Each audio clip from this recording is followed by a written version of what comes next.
Kalau Islam Arab ini kata Mbah Mun, kalau Islam Arab itu contohnya kayak pohon kurma, jadi kuat. Dan wajah tasbihnya itu di daunnya tidak jatuh. Tapi kalau Islam Indonesia kata Mbah Mun itu kayak padi, jadi ya agak doyong-doyong sedikit gitu. Jadi untuk menghadapi angin besar itu pilihannya dua, Anda kekar kayak kurma atau fleksibel kayak padi. Jadi ya doyong-doyong sithik gitu ya. Ada koruptor sowan, salam templeknya ya diterima gitu.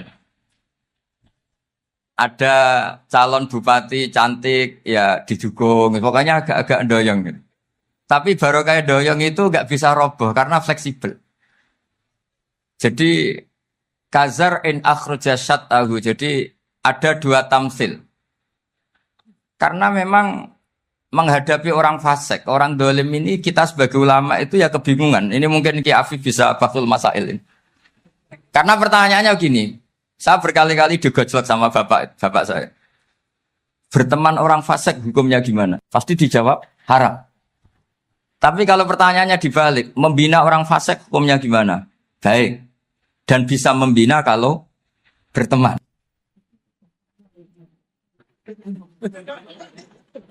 Makanya Gus Azaim pernah bikin seni deh, muktamar seni. Anggap saja madhabnya seperti itu. Jadi ya agak doyong-doyong sedikit. Masa ketop berteman orang yang macam-macam. Tapi itu fleksibel. Nyatanya tetap soleh sampai sekarang gitu. Itu berarti itu ya gitu kata Bangun itu.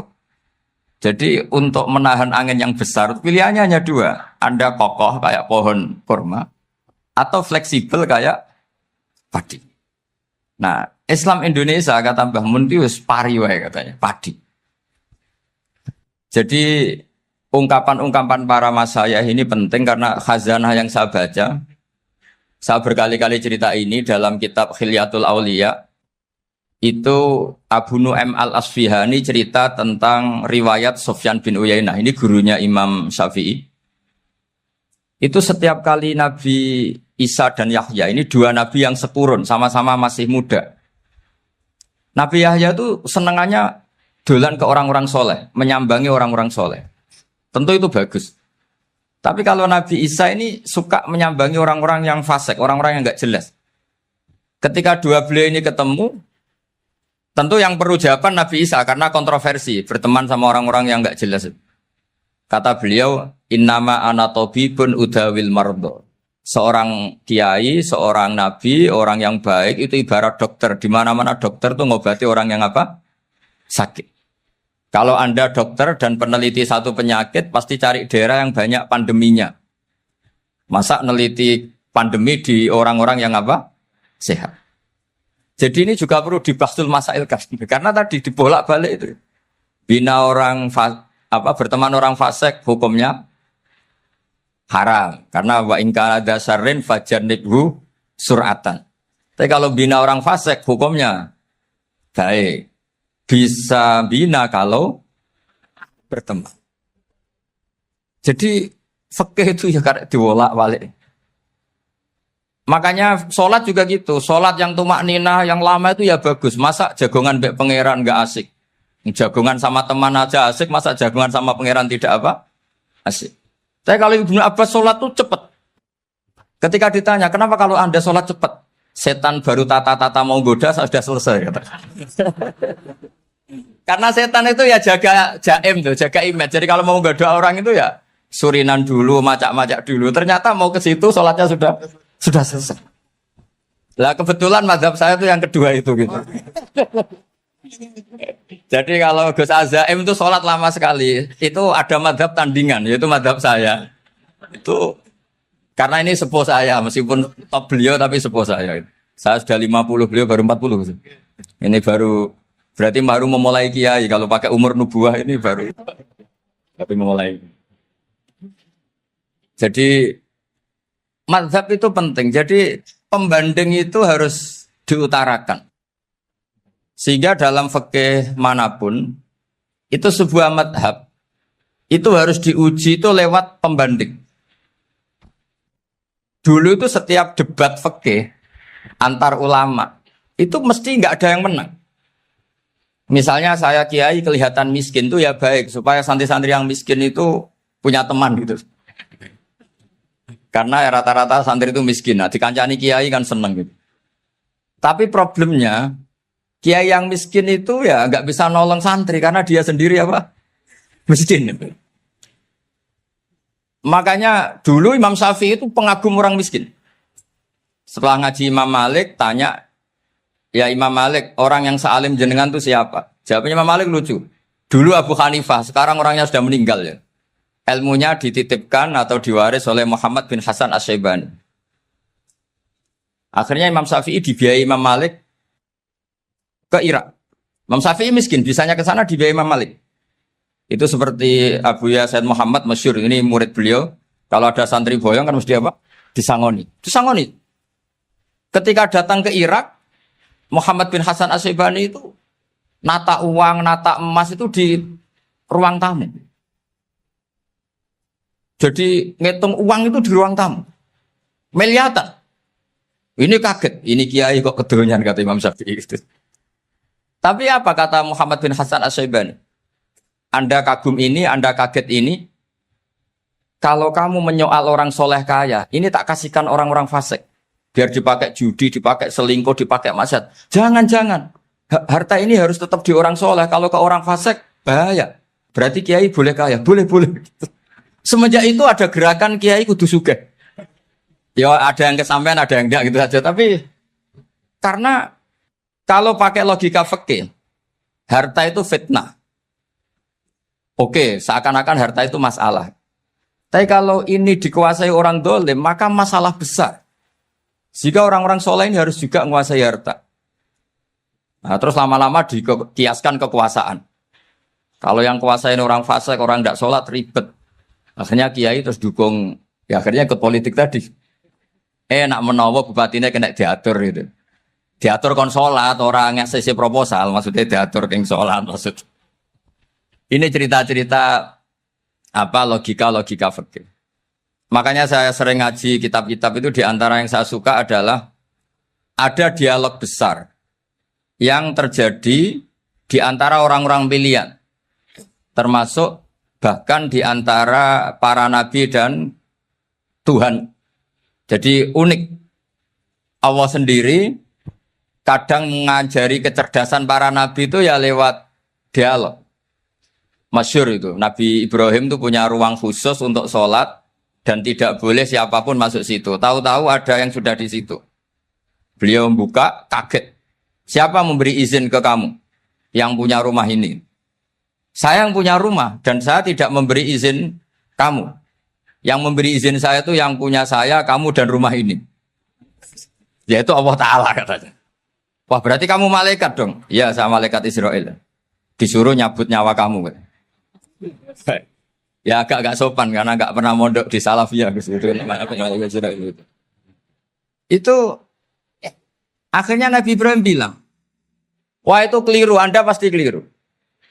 Hal ra'aita habiban yumitu habibah, hal ra'aita khalilan yumitu khalilah. Saya ini Khalilur Rahman, saya ini kekasih Allah. Masa ada kekasih bunuh yang dikasih? Itu Israel akhirnya ngaji, masuk akal juga. Ternyata perintah ini mungkin hoax ya. Pokoknya dia terus mikir akhirnya. Iya ya, masa ini kekasih Allah kemudian oleh Allah dibunuh, dimatikan. Terbanglah Israel, matur lagi ya Allah, kata Ibrahim, hal ra'aita khalilan yumitu khalilah. Masa kekasih bunuh yang dia apa? Kasih. Kayaknya masuk akal Gusti. Mulai ngaji lah kira-kira gitu malaikat. Akhirnya oleh Allah dijawab, ya sudah begini, kamu datang ke Ibrahim bilang, hal ra'aita habiban yakrahu ayyalqa habibah. Masa kekasih tidak siap ketemu yang dikasih. Nah, jadi akhirnya Nabi Ibrahim, Israel datang lagi. Logikanya sekarang enggak gitu, begini katanya. Diajarin. Hal ra'aita habiban yakrahu ayyalqa habibah. Masa kekasih tidak siap ketemu yang dikasih. Kata Ibrahim, oke, ya, terus mau meninggal. Jadi kalau jenengan cinta betul sama Allah ya harus, ya tidak usah, jangan sekarang tapi. Kalau mati di rumah aja, kalau di pondok ngerepotnya kiainya nanti. Tapi nanti setelah punya cucu banyak lah. Nah, barokahnya baca ini dialog-dialog orang pilihan ini akan tersibak. Karena tidak dalam semua kebaikan itu nggak ada logikanya, rata-rata ada logikanya. Misalnya begini, kalau Anda orang soleh, kemudian anak Anda pamit mau sekolah di Jerman, pilihan Anda mengizinkan apa enggak? Karena potensi jadi fasik ya tinggi, karena di tempat-tempat mas. Potensi berdakwah dari daerah yang untuk daerah yang tidak ada dai-nya menjadi ada. Itu mesti ulama itu berdebat. Misalnya punya anak pamit mau kembali atau keluarga. Yang satu cara berpikir optimis. Awal ada dai di beberapa negara Eropa itu ya barokahnya imigran, pekerja, mahasiswa. Dan semua itu bumi Allah, harus ada tasbih, harus ada tahmid. Dan itu harus dimulai dari kemauan atau mengizinkan anak asuh kita ke sana. Tapi di sisi yang lain potensi jadi fasik itu tinggi sekali. Mana iman pas-pasan. Nah hal-hal seperti ini itu pasti jadi perdebatan. Dan kita harus menjawab. Dan tadi kayaknya di semua Basul Masail, Pondok Salafiyah jawabnya pede semua, nggak ada ragu, nggak ada khilaf. Baguslah kalau pede. Meskipun nanti mungkin ada ulama lain yang cara berpikir apa? Berbeda. Sehingga, ini saya cerita ya. Sehingga di kitab-kitab fikih, misalnya saya kok hidup di Bali, sudah punya komunitas ngaji. Itu kok saya pindah ke Sukorejo sini. Banyak ulama yang mengatakan haram. Karena membiarkan bumi Allah yang sudah pernah ada orang yang sujud, kemudian ditinggalkan kosong, dan kemudian dikuasai orang yang tidak sujud. Jadi dianggap itu pembiaran. Jadi banyak di kitab Qalyubi, sarahnya Mahalli, jika ada seorang muslim yang hidup di negara orang kafir, dia nyaman, tidak dapat teror, itu nggak boleh lagi pindah ke negara Islam yang sehat. Karena takutnya li'alla yastauliyal kafir tilkal buk'ah, supaya bumi itu tidak dikuasai orang kafir. Jadi ini hal-hal yang para fuqaha itu harus berdebat. Karena ini masalah-masalah furu'iyah. Sehingga mulai dulu ya banyak ulama yang nyun sewu berpolitik. Mulai Wali Songo sampai sekarang alhamdulillah yang minat banyak. Mungkin bedanya ikhlas sama tidaknya. Tapi kalau saya pernah dikeluhin utusan dari ya komunitas. Islam Indonesia itu dulu itu ceritanya banyak yang dari Kamboja. Kalau dulu orang cerita itu orang Cempa. Itu setelah di Indonesia besar Wali Songo dan Brawijaya 5 itu sudah mulai oleng, itu singkat cerita mereka berpikir ingin bikin kerajaan apa? Islam di Demak Mintoro dengan raja pertama yaitu Raden Fatah. Karena Raden Fatah ini putra Brawijaya. Padahal setelah jadi kerajaan ini era cucu sudah konflik, berebut kekuasaan. Akhirnya sampai jadi Jipang, jadi Jogja, jadi Solo dan seterusnya. Tapi kata Mbah Mun itu tetap barokah. Karena orang Islam terus terbiasa mimpin. Sekeliru-keliru sidik, pokoknya orang Islam biasa mimpin. Sehingga zaman Mbah Hashim ya sudah mimpin Masumi, zaman Ki As'ad pengaruhnya besar. Sampai sekarang Kiai-Kiai pengaruhnya besar. Nah barokahnya Kiai-Kiai pengaruh besar ini sampai moral jadi ukuran. Misalnya sekarang ada calon bupati kok nggak sholat, itu pasti kalah. Jadi sholat itu jadi tolok ukur untuk calon apa? Bupati. Meskipun mungkin punya efek pura-pura sholat, tapi nggak apa-apa lah. Sementing moral ini jadi ukuran. Sementara yang di Thailand, di Patani, itu karena dulu pelajarannya tasawuf, itu orang nggak ambisi mimpin dunia. Tahu-tahu dipimpin. Dan akhirnya nyuwun sewu ya saake Islam-Islam yang dulu terlalu tasawuf karena nggak punya pengalaman memimpin, akhirnya lazimnya konsekuensinya hanya dipimpin. Tapi Islam Indonesia beda, karena kulino mimpin itu akhirnya dari orang Islam biasa menjadi Islam yang sholat sampai Islam yang bisa ngaji itu bisa mimpin negara. Tentu yang paling populer dimulai Gus Dur. Jadi ini sesuatu yang barokahnya istihad para kiai. Sementing Islam kulino mimpin. Sehingga di Indonesia itu barokahnya itu, kebaikan itu jadi tolok ukur. Ada orang kok terkenal koruptor, atau terkenal nyuwun sewu selingkuh, atau terkenal apa, itu pasti tidak jadi. Karena moral itu menjadi tolok ukur. Dan itu adalah politik para kiai. Jadi ini saya cerita, dan itu negara juga akhirnya untung karena seleksi agama sama negara itu sama-sama kiai ya bilang negara harus dipimpin orang soleh, negara juga bilang seperti itu. Nah, ketokohan-ketokohan para beliau-beliau ini yang mau lah bekerja sama dengan Umarok. Kita tahu dulu Pak Harto ya rawuh ke sini ketika Muktamar 84, rawuh ke Ki As'ad, ketika mau kembali ke Khittah juga dirembuk oleh ulama dan Umarok. Dan akhirnya ini menjadi negara yang alhamdulillah semoga selalu menuju baldatun thayyibatu wa rabbun ghafur. Nah, kemudian di sini saya tabarruk dengan Said Muhammad, gurunya Kiai Haji Azaim. Saya mau cerita tentang amaliyah tadi. Saya sebetulnya nggak niat bacakan bab itu, gara-gara ada khataman jumlahnya banyak saya jadi pusing. Ini panitianya tanya, khatam betul apa enggak? Iya, Gus, khatam betul. Tapi kayaknya saya tidak yakin itu. Karena saya ini kan dari pondok tahfidz itu. Biasanya anak khataman itu ya rada bodoni itu loh. Wes dibaca buanter sing nyemak mau ndelok pojok etok.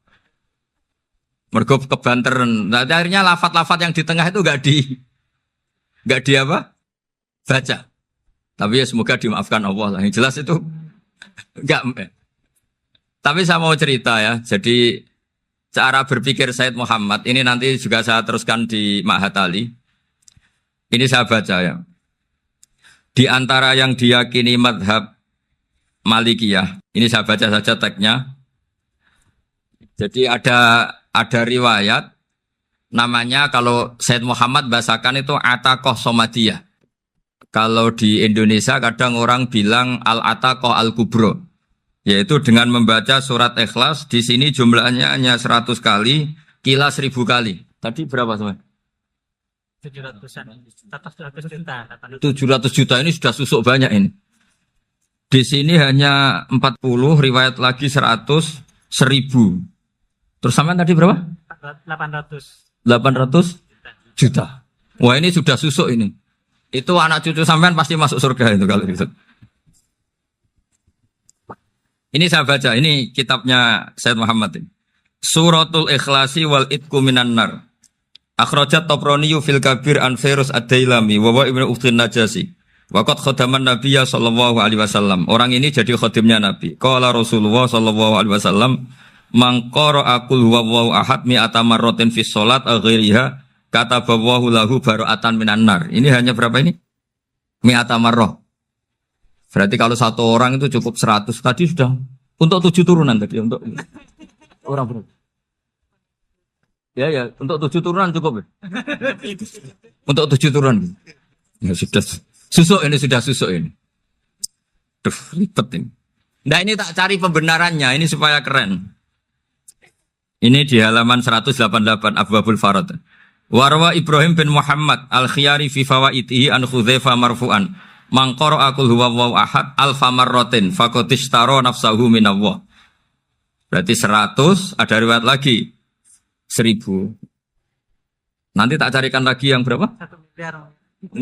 Jangan banyak-banyak. Nah, ini saya baca ya. Wa hadzal adatu huwa al-ma'rufu bi ataqatis somadiyah. Wa qad nassa jama'atun min mutaakhiril malikiyah ala istihbabi ataqatis somadiyah. Wa haddu ala qiraatiha wa istimaliha. Minhum Asy-Syaikh Abdus Salam Al-Asmar sak terusé niku. Jadi kullu haula'i istahabbu ataqatas somadiyah ma'a tirafi ba'dihim kal misnawi bi syiddati fi hadisiha. I'timadan ala anna hadza minal fadha'il allati yutasahalu fiha. Faman sa'a yasta'milaha roja'a khusula ma fiha fala ba'sa bidzalik ala syarti alla ya'taqida thubuta dzalika anin nabi sallallahu alaihi wasallam hatta la yaqa fil kitsbi alaihi. Jadi intinya itu silahkan Anda bikin jumlah sesuai versi Anda. Yang penting Anda jangan kampanye kalau itu perintah Kanjeng Nabi Muhammad sallallahu alaihi wasallam. Karena kalau kamu atasnamakan Nabi kemudian jumlahnya sampai 800 berapa? 800 juta, berarti Nabi mengajarkan masyakoh pada umatnya.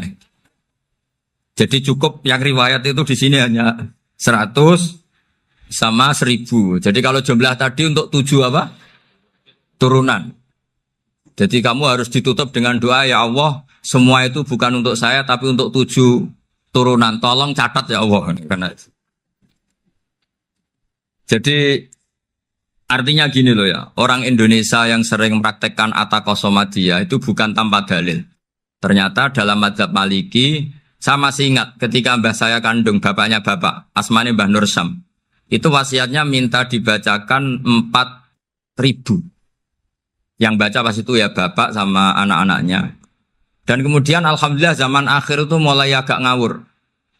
Kalau ada acara itu wong liya kon maca anake mlebu metu gak melok maca. Itu keliru, saya jamin itu keliru. Saya sering kalau mimpin di rumah, kalau yasinan di tonggo-tonggo kok anaknya gak maca saya keluar. Bapakmu wong liya kon maca kata saya. Jadi itu menurut saya itu yang jelas saya sampai ngisi begini. Yang ada riwayatnya itu idza mata ibnu adam min qata amaluhu illa min salasin shadaqatin jariyah au ilmin yuntafa'u bi awaladin sholihin yatullah. Itu tidak ada di hadis au kiyayin sholihin yatullah. Yang ada itu awaladin apa? Sholihin. Jadi anaknya harus ikut. Kalau tidak ada usah kata. Akhirnya anaknya udah tinggi Gus nggih. Wah, akhirnya tak kei jagung paling akeh kula mendhet sithik. Wong aku ora anake. Kadang-kadang enggak, orang lain baca buahnya, anaknya mau melebu metu mau enggak manggakno tamu mbek rokokan. Itu harus ditobatkan itu. Keliru itu. Karena nasnya bukan auqiyayin sholihin tapi awaladin sholihin. Ini bukan provokator, ini memang ya harus seperti itu. Nah, terus tentang tadi la ilaha illallah yang didawahkan Gus Azaim. La ilaha illallah itu penting sekali, cuma saya mohon itu dielmoni lah. Jadi dulu kalimat ini menjadi spesial karena dielmoni, karena dimulai dari fa'lam annahu la ilaha illallah. Terusannya ayat tuh wastaghfir li dzambika walil mu'minina wal mu'minat. Saya ulang lagi ya. Terusannya ayat tuh wastaghfir li dzambika walil mu'minina wal mu'minat. Makanya menurut mazhab Sadili, kamu disuruh baca la ilaha illallah dulu, jangan istighfar dulu. Saya ulang lagi ya. Dalam mazhab Sadiliyah itu la ilaha illallah dulu, nggak boleh istighfar dulu. Alasannya masuk akal. Orang yang kafir 70 tahun, itu sekali baca la ilaha illallah itu langsung yughfar lahu ma qad salaf. Sehingga la ilaha illallah sendiri sudah punya kekuatan supaya dosa kita diampuni. Qul lil ladzina kafaru iyantahu yughfar lahum ma qad salaf. Cara menghentikan kekafiran gimana? Dia melafadzkan la ilaha illallah. Ini kalimat yang begitu saktinya sampai orang yang kafir puluhan tahun itu dosanya semuanya terhapus hanya karena melafadzkan la ilaha illallah. Nah, makanya kata Abdul Hasan Asadili wastaghfir li dzambika ay bihadil kalimah. Seseorang sah di istighfar itu kalau melafadzkan la ilaha illallah. Misalnya ada orang kafir mati kafir. Sah enggak anak cucunya mengistighfari dia? Tidak sah karena belum melafadzkan la ilaha illallah. Makanya kata Abu Hasan Asyadzili wastaghfir li dzambika ay bihadil kalimah. Sehingga lafadz ini spesial betul. Tapi kadang-kadang beberapa mursyid cara berpikir lain. Ini kalimat thayyibah harus dibaca orang suci sehingga mendahulukan apa? Istighfar. Untuk supaya pas ngelafadzkan kalimat thayyibah sudah dalam keadaan apa? Suci. Itu juga masuk akal. Tapi secara meyakinkan saya sendiri lebih mengikuti manhajnya Abil Hasan Asyadzili karena alasannya tadi yang kafir puluhan tahun saja langsung luntur dosanya karena melafadzkan la ilaha illallah. Artinya la ilaha illallah sendiri sudah bagian dari istighfar. Nah, ya tadi buktinya fa'lam annahu la ilaha illallah terus wastaghfir li dzambika walil mu'minina. Jadi orang sah diistighfari itu setelah dipastikan sah tauhidnya. Jadi setelah tauhidnya sah yaitu la ilaha illallah baru sah apa? Diistighfari. Sehingga orang kafir, saya ulang lagi, orang kafir yang mati kafir anak cucunya tidak boleh apa? Tidak boleh menistighfar. Terus saran saya kedua, la ilaha illallah itu filosofinya itu nafyun li uluhiyati ghairillah wa isbatun li uluhiyatillah wahdah. Filosofi la ilaha illallah itu gimana? Menafikan semua selain Allah itu tidak Tuhan dan hanya menuhankan Allah semata. Nah itu caranya gimana? Caranya kita harus terbiasa ini karena tadi saya dibilangin panitia ini rata-rata mustameknya atau mustamiatnya ini santri. Caranya gimana? Dilatih pakai logika. Saya berkali-kali cerita kalau ngaji, saya sekaligus kampanye. Allah itu Tuhan yang begitu fair. Untuk menjadi Tuhan, Allah mempersilahkan, ada kualifikasi Tuhan. Jadi boleh, dikompetisikan itu boleh, kata Allah. Gak apa-apa kamu ngaku Tuhan gitu, kata Allah. Tapi nak ngaku pangeran itu paling gak ya direputasi lah, ada verifikasinya. Dimulai dari apa? Ya kalau jadi Tuhan itu setidaknya bikin langit bumi lah, aturannya gitu. Jadi kalau daftar bupati ya daftarlah ke KPU. Masa tahu-tahu jadi apa? Tuhan kemudian tidak punya prestasi bikin langit bumi. Sehingga Allah itu cara ngendikan itu ya fair. Qul ara'aytum ma tad'una min dunillah aruni madza khalaqu minal ardi am lahum syirkun fis samawat. Coba yang kamu tuhankan selain saya, prestasinya apa? Ketika saya bikin bumi itu apa ikut bikin? Terus amlahum syirkun fis samawat. Kalau bikin langit, kalau nggak bisa ya urun lah gitu. Urun semen apa urun bego, pokoknya urun lah gitu. Urun ora, gawe bumi ora, ngerti-ngerti ngaku jadi pangeran. Kul hatu burhanakum. Jadi ya kan ya lucu kan, misalnya syarat kiai di Salafiyah kan keluarga Kiai As'ad, cucunya ngaji ngalim. Orang keluarga Kiai As'ad tuh aku kiai utama di Salafiyah. Oh mesti di penjara ya. Lah yo gak gawe langit bumi, gak ada prestasi terus ngaku sebagai apa? Tuhan. Sehingga fair. Makanya saya berkali-kali cerita. Jubair bin Mut'im itu punya anak namanya Muhammad. Ini sudah orang alim, Muhammad bin Jubair bin Mut'im. Itu cerita awala Islami Abi. Mut'im itu orang pinter sekali. Saking pinternya dia jadi delegasinya orang Quraisy datang ke Rasulullah sebagai negosiator untuk membebaskan Asra Badrin, tawanan perang apa? Badar. Yang namanya disuruh itu pasti orang pinter. Tapi apa yang terjadi ketika nginep di masjid? Karena zaman itu gak ada hotel, nanti jadi geger. Orang musyrik nginep di masjid hukumnya gimana? Bahsul masail tok. Zaman itu mau tidak mau. Kalau sekarang kan ada hotel, kiai juga punya wisma. Apa yang terjadi? Orang ini cerdas sekali. Dan delalah Nabi pas sholat maghrib itu baca wattur wa kitabim mastur sampai am khalaqus samawati wal ard. Ya kalau kamu jadi Tuhan ya setidaknya menciptakan langit bumi lah. Namanya jadi Tuhan ya ada persyaratan kan. Paling enggak punya reputasi menciptakan langit bumi. Atau kalau jadi Tuhan setidaknya reputasinya itu enggak diciptakan yang lain. Am khuliqu min ghairi syai'in. Ini jadi Tuhan kok punya bapak, punya ibu. Ini jadi Tuhan kok lahirnya di bumi, ada tanggal lahirnya, ada tahun. Masa jadi Tuhan kok dulu buminya, pokoknya walhasil tuh. Akhirnya Nabi ketika salam sholat maghrib, dia datang. Ya Rasulullah, akalku habis oleh ayat yang barusan kau baca. Sudah saya Islam saja. Argumentasi selain Allah Tuhan itu batal. Itu, saya mohon santri-santri Salafiyah itu baca Quran sampai seperti itu. Jadi jangan hanya khataman banyak-banyakan maksudnya. Ini bukan nyindir ini, ngamuk ini. Jadi ya khatamannya tadilah 1000 atau berapa lah, jangan banyak-banyak. Juga kasihan malaikat yang nyatet kan. Wong baru subhanallah alhamdulillah aja di teks hadisnya abad al malaikah kan ditete. Itu baru subhanallah alhamdulillah itu sudah mencapaikan malaikat. Makanya saya wiridan tuh arang-arang kasihan malaikat karena nanti jadi itu ya ada madhabnya itu. Jadi kalau Gus Azaim sholat lama tak saingi sholat cepat itu sama-sama ada madhabnya. Yang cepat kayak saya tadi setan pas tata-tata mau goda pas rukuk saya sudah itidal. Mau goda itidal saya sudah sujud pusing dia. Tapi jangan tiru ini madhab yang agak-agak khusus lah sudah cara orang Madura agak khilaf itu. Khilaf ya. Khilaf ini agak khilaf ini sudah. Tapi saya ingin lah, sampean kalau ngaji Quran itu dilatih berlogika. Jadi Allah itu fair. Gak apa-apa kalian ngaku Tuhan tuh gak apa-apa, tapi tunjukkan prestasi kamu apa. Aruni madza khalaqu minal ardi am lahum syirkun fis samawati.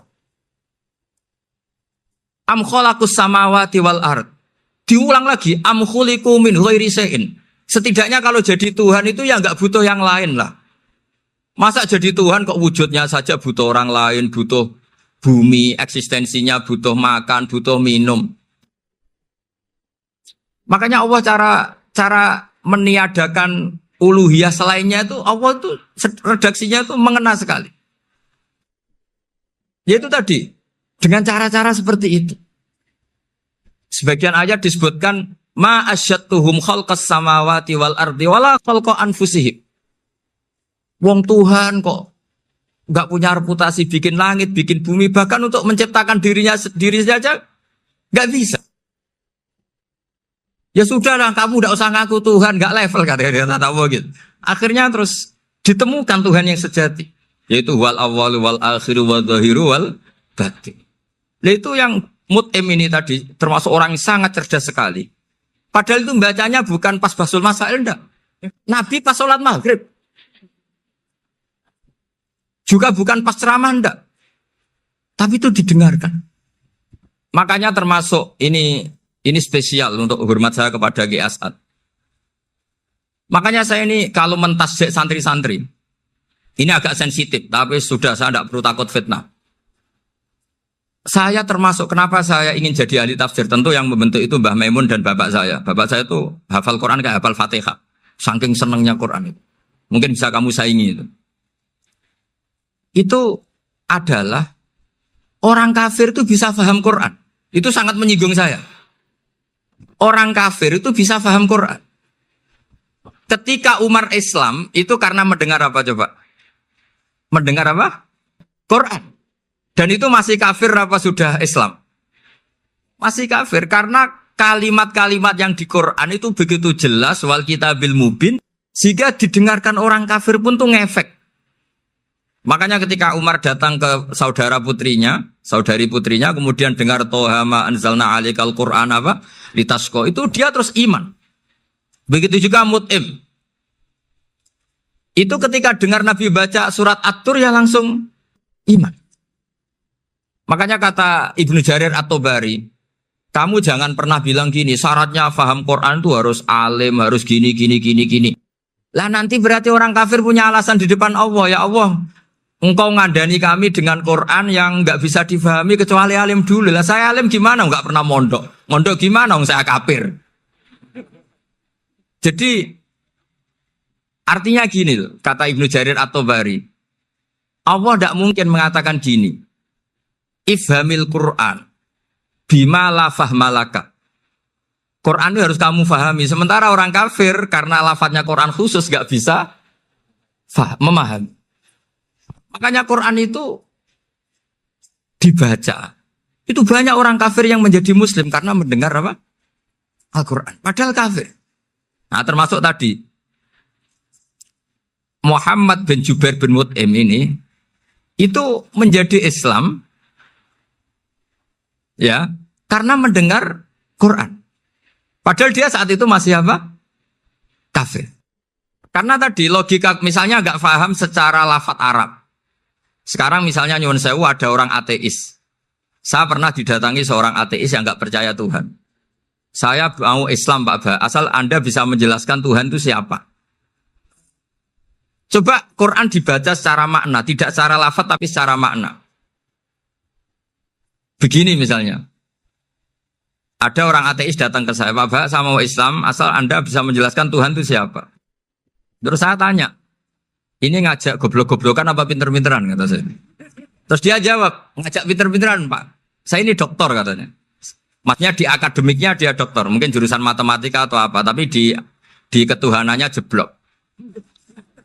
Terus tak tanya, kalau ini ada kertas, kamu suka ada rumusnya apa suka ada?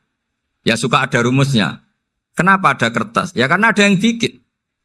Nah kira-kira berstatus membikin atau membuat, itu sesuatunya mewujud apa enggak? Ya pasti mewujud lah, pasti ada.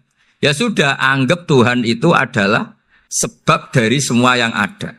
Masa alam yang seperti ini, langit dan bumi ini maujudat, kemudian kamu katakan kholaqohal adam, bahwa alam raya yang mewujud ini diciptakan oleh ketiadaan.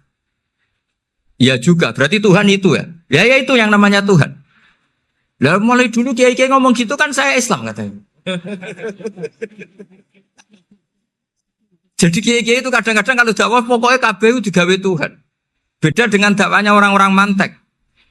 Orang-orang mantek itu kan nggak pernah nyebut Allah. Ini alam hawadis, la budda min muhdis. Meskipun mereka, nah muhdis ini menurut Islam namanya Allah. Tapi sebetulnya kan nggak langsung bilang Allah. Jadi tak kasih tahu, alam raya ini mewujud nggak? Ya mewujud Pak. Bisa nggak sesuatu yang nggak ada menjadi faktor wujudnya yang ada? Ya nggak bisa, namanya nggak ada itu nggak bisa jadi faktor. Nah itu hebatnya ulama-ulama kita. Ketika mengenalkan Allah itu siapa? Zat yang wajibil wujud. Jadi kita ini kalah pinter be ulama-ulama dulu. Ya alhamdulillah kalahnya sama ulama dulu. Kalau kalah sama ulama sekarang isin lah. Jadi ulama dulu sudah pinter. Pasti pertanyaan dasar manusia, hadil maujudat tuh man khalaqaha? Siapa yang menciptakan? Kalau kamu langsung jawab Allah atau Tuhan, mereka pasti tidak nerima. Ya jawab saja, hadil maujudat mesti khalaqaha maujudun. Nah berhubung maujud ini berstatus pencipta, harus super. Nah super ini oleh ulama disebut wajibul wujud atau musabbibul asbab. Yang oleh Islam dinamai Allah. Tapi kita langsung ngomong Allah, ya mesti aja bingungkan kan bagi yang bingung maksudnya.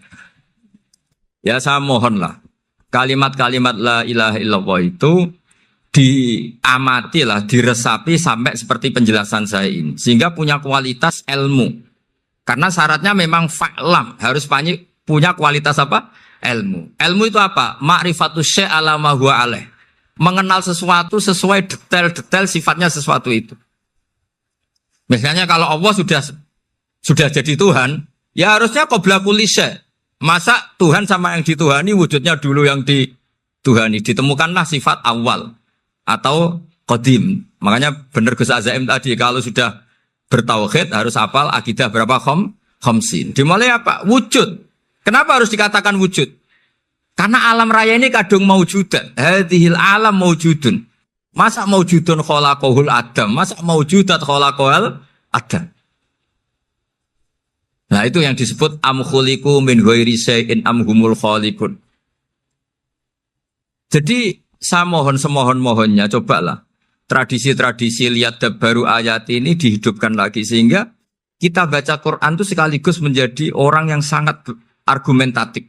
Karena Quran adalah qul falillahil hujjatul baligh. Dilatih. Jangan bosan, dilatih. Makanya kalau saya baca ayat-ayat seperti itu, cek fair Allah. Fair betul.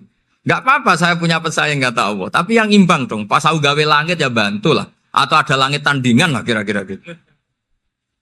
Kalau saya bikin bumi ya ada bumi. Nah misalnya sekarang orang Cina bikin matahari. Materinya dari mana coba? Dari yang sudah ada sekarang kan? Tetap saja agak ikut bikin kan? Tapi kalau Allah bikin langit bumi minal adam minal wujud. Kalau mereka paling rekayasa yang sudah wujud adik. Nah, harus sampai seperti itu. Sampai kata Gus Azim kul hatu apa? Burhanakum tan. Jadi ini cara-cara kita untuk menguatkan iman. Aruni madza khalaqu minal ardi am lahum syirkun fis samawati. Terus kata Allah, itu nih bi kitab min qabli hadza au atharatin min ilmin. Kalau kamu enggak setuju teori ini kata Allah, cari kitab suci versi Anda. Aturan jadi Tuhan itu apa coba? Ya tetap saja semua kitab suci akan mengatakan di mana-mana Tuhan itu pencipta langit dan bumi. Jangan yang lahir di bumi jadi Tuhan. Jangan Lata Uzza jadi Tuhan. Jangan karena sakti jadi Tuhan. Nah ini di sini pentingnya ilmu balaghah, ilmu mantek yang alhamdulillah di pondok-pondok kita masih diajari. Makanya kata mantek sebetulnya ilmu akal hanya menemukan hadil maujudat khalaqaha maujudun. Nah yang maujud ini siapa? Ya wajibul wujud. Nah kemudian Islam menamai ini Allah Subhanahu wa ta'ala. Makanya ulama dulu itu kalau ngetikan Allah itu siapa? Zat sing wajibul wujud. Itu filosofinya luar biasa. Karena dengan seperti ini bisa menafikan teori ateisme. Bahwa alam raya ini diciptakan oleh ketiadaan. Makanya saya bilang tadi, ngajak goblok-goblokan apa pinter-pinteran gitu. Lah nek ngajak goblok-goblokan yang ngene, hadhil maujudat khalaqahal adam. Terus kita goblok bareng. Loh iya kan barang maujud diciptakan yang tidak maujud. Wong ora wujud kok mempengaruhi sing wujud. Ya monggo nak goblok bareng kata. Akhirnya, gak lho Gus, saya ini dokter masa kamu ajak goblok? Ya sudah pinter saja kata saya. Alhamdulillah karena debat kecil ini dia menjadi nyaman lagi dengan apa? Islam. Memang saya tentu nggak bisa disalahkan doktoralnya karena di ilmu yang selain apa? Teologi gitu. Tapi kan polanya dia pasti pinter. Makanya ini sekaligus mengingatkan anak-anak lah. Kecakapan menjelaskan itu harus dilatih karena di antara kelebihannya Quran itu wal kitabil apa? Mubin, yaitu kitab yang punya kemampuan menjelaskan. Ini yang terakhir saya beri contoh. Terakhir ini penjelasan Quran. Dulu orang kafir itu cara berpikir itu begini, Muhammad, urusan kita ini banyak, problem kita banyak. Masa iya urusan yang banyak ini cukup dengan satu Tuhan? Kalau problem banyak ya Tuhannya harus banyak. Ada Tuhan pohon, Tuhan hujan. Kayak Cina itu ada Dewi Kuan Im keberuntungan, ada yang sial, yang pokoknya diurus yang banyak lah. Maka mereka bilang aja'alal alihata ilaha wahida inna hadza la syai'un ujab. Ini aneh, urusan banyak kok Tuhannya satu, ini aneh lah. Tapi Nabi secara sabar, dan yang diomongnya orang kafir. Tidak anak Mahatali, orang kafir. Jadi nanti kalau anak Mahatali gak paham Quran, kebangetan, orang kafir saja paham. Akhirnya Nabi secara santai, secara rileks memberi penjelasan gini. Kalau Anda menjadi buruh, kalau orang Arab dulu bilang abdan. Kamu suka enggak punya majikan banyak, perintahnya beda-beda, semuanya memaksa kamu untuk nurut. Sama punya majikan satu yang baik. Ya enggak suka lah Muhammad kalau majikan saya banyak, semuanya berhak merintah saya, enggak enak. Majikannya satu saya, satu saja. Terus kata Nabi, Tuhanmu itu majikan kamu. Kalau Tuhannya banyak, kamu bingung. Berarti perintahnya banyak. Akhirnya mereka paham. Dan itu segampang itu Allah memberi penjelasan. Dorobawo masalah rojulan. Fihi syuraka umutasyakisuna wa rojulan salamal lirojul. Hal yastawiyahani masalah. Alhamdulillah. Langsung diberi analogi. Kalau kamu jadi buruh, punya majikan banyak, yang perintahnya beda-beda. Kemudian jadi buruh yang majikannya satu. Kamu milih mana? Ya milih satu Muhammad. Ya sudah. Kalau Tuhannya banyak, perintahnya banyak, kamu juga bingung. Langsung menjadi faham. Nah, ketika ada orang tidak ikhlas, Nabi cara memberi penjelasan juga gampang. Misalnya saya dikasih uang Gus Azaim 1 juta. Kemudian matur nuwun saya sama Pak Afif. Aneh enggak? Saya ini orang aneh enggak? Orang aneh enggak? Itu Nabi kalau mencontohkan orang tidak ikhlas gitu. Kata Rasulullah, orang tidak ikhlas itu sebagaimana orang beli budak. Min kholisi malih. Budak itu dibeli dari uangnya sendiri. Kemudian fa'amila hadal abdu, budak ini kemudian bekerja dan a'tohullatahu. Hasilnya dikasihkan sama orang lain. Terus Nabi memberi percontohan.